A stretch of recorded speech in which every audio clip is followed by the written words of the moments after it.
Welcome back to DC Today. We are continuing our conversation with Karen, who is the CEO of Pioneer Human Services.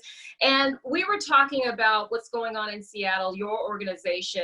Let's talk about this letter that you recently wrote to the mayor of Seattle.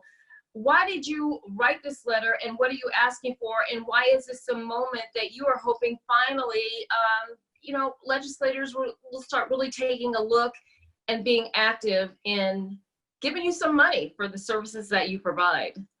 Thank you. We wrote a letter to the mayor's office just to let them know that there are a lot of evidence-based practices that can make a difference, that will serve the society much better than incarceration and putting people in jail. And we just listed several of those out. We started with diversion. That means that you don't send people to jail or prison, and you start at municipal court.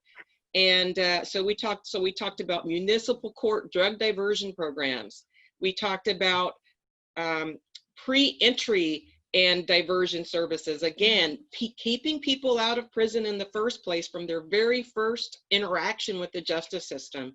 We then went and talked to how we can help people that have been caught up in the justice system lead a better life. So in jail drug treatment, we talked about that. We talked about job placement, job training. We talked about housing services and navigation to housing and having people there, right there to help and make sure that folks have housing when they're coming out of an incarceration situation. And then lastly, job placement.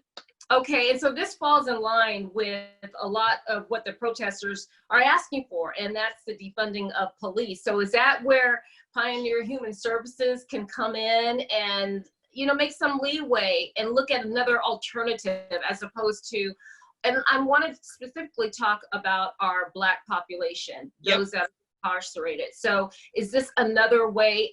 Convince me that this is another way. Certainly. Our recidivism programs have recidivism rate, success rate of less than 5%. So that should just tell you right there that our programs are successful. We're now joined by Marquis Mitchell, who is standing by, and Karen Lee, who we've been talking to. Now, Marquis is a success story, thanks in part to working with the folks at Pioneer. Marquis, welcome to the show. Thank you for having me. It's great having you here. Let's start off with your story. What led you to becoming incarcerated?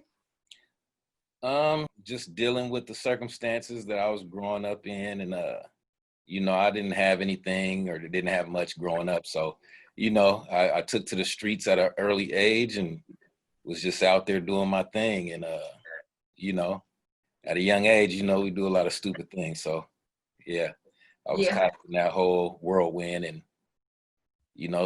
hanging with the guys and just doing what I was doing. Were you in and out of jail? And at a young age, did you kind of think, well, this is going to be my life? Yeah. I couldn't think weeks or months ahead of me. It was just a day by day thing. I just lived off the moment, and it landed me in and out of jail, in and out of prison. And, after a while, I just got tired of it, So were there programs in jail, in prison, that were offered to you? Well, not so much in jail, but when I went to prison, or when I went to federal prison, they had a few programs in there. I was fortunate enough to have a little money put up, and I paid my way through college and stuff like that. When I went into to the federal institution, there wasn't too many people that was able to do that in there, so I was one of the fortunate ones to do that. But the programs that I tried to involve myself in every program that I could get myself into, and just, try to get myself better mentally. Thankfully, you did find a program that has you sitting here today talking to us. Talk about Pioneer and what it has done for you. Well, I got introduced to Pioneer actually through my probation officer, and because he seen I was looking for work. I was trying to change myself up when I was in Tacoma. So I grew up in Tacoma, a little south of Seattle, but there was really no jobs or nothing out there. So he told me about Pioneer, and I just gave it a shot, and I came out here, I applied for everything, and man, they put me on and got me into the program, into school, and into the pre-manufacturing program and things like that. So I completed all of that stuff, things like that, and then they hired me on, and it's been good ever since. You know, I don't know where I'd be if it wasn't for Pioneer right now. Thank you, Marquis, for Thank you. just sharing your story and being so open. Really appreciate it, and continued success with everything you do. Like I said, the sky is the limit for you. And Karen, keep up the good work. Thank you. Appreciate your work. Everybody, stay with us. More of DC Today when we come back.